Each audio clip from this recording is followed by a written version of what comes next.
Hello there, everyone. Thank you so much for joining us today for one of our weekly webinars. We do try to keep them short but informative. I'm Sam. I'll be your moderator today, and in just a second, we'll be joined by Patrick Ray, one of our financial advisors.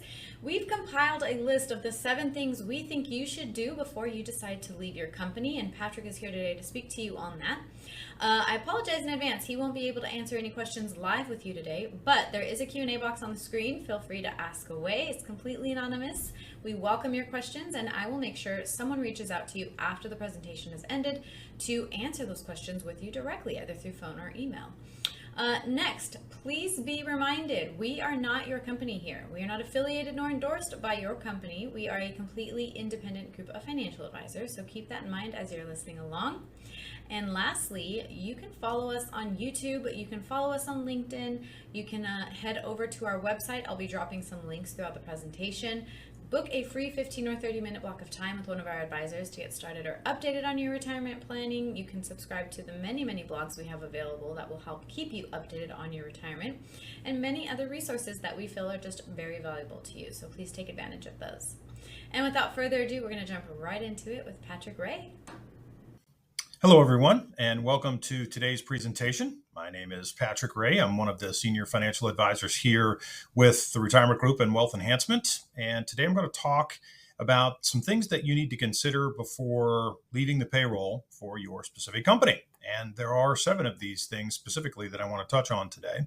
And then before I leave you, I'll give you some action items that might make some sense for you to consider in the event that some of this resonates with you. Okay, so let's get into it. 7 things to do before you actually leave the payroll. Number 1, determine how much to save for retirement.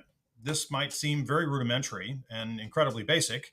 However, you would be surprised at how many people we see that have no clue on how much money they may need or want to live in retirement. And so what we want to do here is determine your retirement savings based on an income and a retirement age. So have some remnants of how much you're going to need to live off of or want to live off of, and then approximately when you might retire, which also may be correlated around specific regimens related to your pension plans and your actual numbers for the company that you work for. You could consider things like savings guidelines. So, for example, if you have $1 million target and you use a 4% withdrawal rate number, $1 million at 4% yields you $40,000. If you knew you needed $80,000 to live off of, then you'd need $2 million in a general context for that to be a successful plan for you. And you could also consider running a cash flow, which we always recommend, and do that with a 4% rule in place. And we can talk to you more about what the guidelines are and what the 4% rule and the guardrails are that we're referring to here in a different discussion. Next, you could determine your retirement spending needs. This is something that's pretty important, obviously, where you need to estimate a realistic post-retirement spending amount and consider things like healthcare expenses and lifestyle expenses. You may also put a variable to this where you have fixed expenses that you know are consistent on an every month in and month out basis. And then you could factor in variable expenses like travel needs and short-term one-time expenses that you might have for home improvements or other particular needs that you might have. And you could separate those two. And we can actually show you in a line item for each of these things which are relevant to your cash flow projection. You also want to consider things like longevity, potential inheritance, the withdrawal rate that you would need to sustain a successful retirement plan, any potential major expenses that you're going to account for to consider and create an accurate retirement plan. And all of these things are relevant to considerations that the sooner that you address these and put them in context of a plan, the more comfortable you'll be when you eventually reach those retirement goals and objectives. Another big thing that a lot of people don't get to give consideration to is, will you keep or sell your home?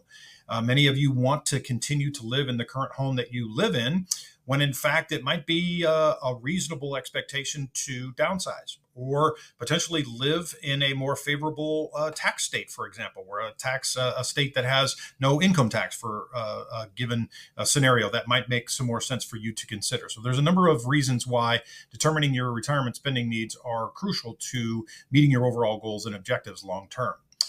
Creating a retirement income plan is a big deal. Obviously, we need to know where the income is going to come from. And this gets into some of the folks that are joining us today that are concerned about which plan option to take with respect to their pension. So some of you may have an option to take a lump sum, or you could take an annuity payment, or in some cases, you could take a combination of both of those things. And so many of our folks are eager to learn the differences between those options and how they apply to their given circumstance. And so we certainly recommend understanding the potential benefits and drawbacks of all of your payment options and how they apply to you and your family and your household.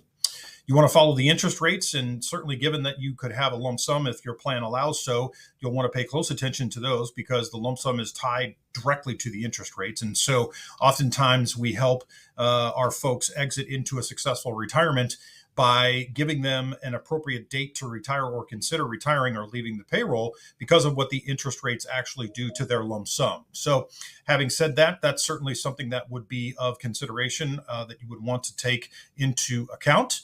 And then if you're considering taking the annuity payment, something to consider is a thing called pension maximization. And this happens to be a tool that allows you to consider maximizing the amount of income you would get, regardless of if you're alive or if you're married, your spouse is receiving the benefits. And certainly a plan that would take into consideration pension maximization would give you the utmost in not only favorable income while you're alive, but also a tax favorable plan for your spouse when you suffer an untimely death. Social Security is obviously a big consideration for many of you, and I would consider on most occasions running a very, very conservative estimate on your Social Security, especially if you happen to be one of those individuals who are concerned about the well-being of Social Security and what it means to the longevity of the plan, and if it's even going to be a viable solution for you to create income or get income from. So establishing logins to run estimates and varying the different monthly benefits, of course, for both you and or your spouse if you're married, are all considerations that we want to give special attention to. And then plan distributions from your retirement accounts. We have a special presentation that talks about tax favorable retirement and being a tax efficient retirement. And that has some, oddly enough, uncharacteristically important topics that people would not consider on a general context because of where you sit from a taxable nature and certainly where you are in the tax brackets as far as your household is concerned. And so having a plan with relationship to the distributions from your retirement accounts is of utmost importance to many of our folks, for sure. And then any other sources of retirement. Maybe you're planning on working part-time to create some spendable income, so you just have a little money in your pocket to live off of. Maybe the idea is to postpone taking withdrawals from your lump sum in your 401k plan that you merge together and put into an IRA so that you can allow that to grow for a 2 to 3 year window before you start taking withdrawals from it. And so accounting for other sources of income are certainly part of the planning process that we want to give careful consideration to. Now, here's one that doesn't get much consideration with respect to the general context, but calculating an after-tax rate of return on your investments is a big deal, okay? And what we mean by after-tax rate of return is almost a net rate of return, which includes also the expenditures that you're going to pay. You may be deciding to work with a team of advisors or an investment advisory group that charges you for their services, and you want to consider what that means in addition to if you're withdrawing money from a qualified plan source, what the net tax rate of return would be on your investments to be able to calculate and ensure a successful portfolio can produce the amount of money that you need to live off of over your lifetime. And another caveat to the investment and kind of the context of where your money should actually be invested at is determining your risk tolerance. You'd be surprised at the number of people that we see that think that if I asked them on a scale of 1 to 10 where they fall on a risk level, they'd say on average somewhere between 4 and 5, and yet they have 100% of their money in their 401k invested in the stock market. And so those two things often don't correlate, which technically leads to an unfavorable experience when you go to retire and what you can expect. And I think from a retirement perspective, you want to have as much expectation on what your future looks like as possible, right? And having a understanding of what your net after-tax rate of return needs to be in respect, and also where your money should be invested for how much risk that you're willing to assume to meet those goals and objectives are both key favorable scenarios that you want to consider and take into consideration. This is a big one. Certainly reviewing your healthcare options is a big deal. We want to ensure that continuous healthcare during your transition into retirement is not only something that is in force, but is also a consideration when you run your plans, especially if you're retiring before your age 65. So many of you know that when you reach the age of 65, Medicare becomes your primary health insurance. But what we want to consider is the spouse's scenario, your retirement coverage, potential COBRA options, any healthcare that could be available to you in the marketplace if you're under 65, or what options that you have once you get to 65 for Medicare related purposes. We also want to talk about your HSA funds and talk about the eligibility of those meeting your future healthcare expenses even after your retirement is set forth. And making sure that you spend any of your FSA monies, because those don't have rollover options. And so you lose your FSA benefits if you don't use them in a given year. So obviously we want to pay attention closely to that scenario as well. Now, implementing a tax smart retirement. I talked a little bit about this a few minutes ago. We have a whole presentation that talks about a tax efficient retirement. And one of the things we need to consider, especially for those of you who are under the age of 59 and a half, is does 72T and or post 55 make any sense to give some consideration to? And we'd have to explain to you in detail what that means, how it works, and what you can expect if you decide to put one of those plans in place. Utilizing net unrealized appreciation is a big deal, often overlooked. If you have individual stock from a publicly traded company inside your 401k, this would apply to you. It's not necessarily a guarantee that it would make sense for you to consider, but the bottom line is if you don't consider it, you're giving up a potential option that could save you tens and tens of thousands of dollars, and in some cases more for tax-related purposes. Tailing your contributions to Roth or tax-deferred accounts based on your current tax situation is certainly a big deal. As it turns out, I just had a conversation with my son over the weekend about how he was contributing money to his 401k. And based on his tax bracket, it made sense for him to shift some of his money so that he puts a little bit more into the pre-tax portion because it would reduce their taxable income. He had a little bit too much going into the Roth 401k part of his plan. And so in this case, this saved him a number of thousands of dollars in a projection because he was able to earmark more money to go into a pre-tax portion, which would reduce his taxable income in the given year he's making the deposits. And then determining if you need to move to a state. I mentioned this a few slides ago when we talked about potentially needing to reduce the size of your home or downsize, or potentially move to a more favorable state, which gives you considerations for things like less taxes that you're paying. And so there are states that are more favorable than others to consider if you're going to potentially relocate. And so determining if you may need to move to a state would certainly be of great interest to most of you to at least consider. And then create and craft a tax strategy, which we can help you with for retirement.